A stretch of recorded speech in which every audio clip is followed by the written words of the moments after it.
ఎప్పుడు చేసే దోశ కాకుండా ఇలా ఒకసారి వెరైటీగా బన్ దోశని ప్రిపేర్ చేయండి. టేస్టీ ఎంతో బాగుంటుంది, ఆరోగ్యానికి కూడా మంచిది.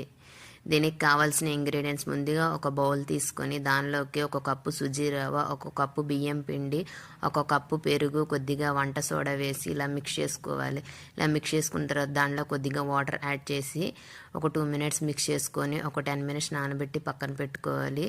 దాని తర్వాత ముందుగా మిక్సీ జార్ తీసుకొని ఇలా కొద్దిగా వాటర్ యాడ్ చేసి మిక్సీ పట్టుకుంటే బ్యాటర్ ఈ విధంగా ఉంటుంది. ఈ బ్యాటర్లోకి కొద్దిగా జీలకర్ర, కొంచెం సాల్ట్, పచ్చిమిర్చి ఒకటి, ఆనియన్ ఒకటి, క్యారెట్ తురుము, కొత్తిమీర వేసి ఇలా మిక్స్ చేసుకోవాలి. మిక్స్ చేసుకొని ముందుగా ఒక చిన్న బౌల్ లాంటి ఒక చిన్న ప్యాన్ తీసుకొని దీనిలో కొద్దిగా ఆయిల్ వేసి ఆయిల్ బాగా హీట్ అయిన తర్వాత దోశ బ్యాటర్ని వేసి దోశలాగా ప్రిపేర్ చేసుకోవాలి. అంతే, ఎంతో టేస్టీ దోశ అనేది ప్రిపేర్ అయ్యింది. మీకు కనుక ఈ వీడియో నచ్చినట్టయితే లైక్ చేసి సబ్స్క్రైబ్ చేసుకోండి. Thank you for watching.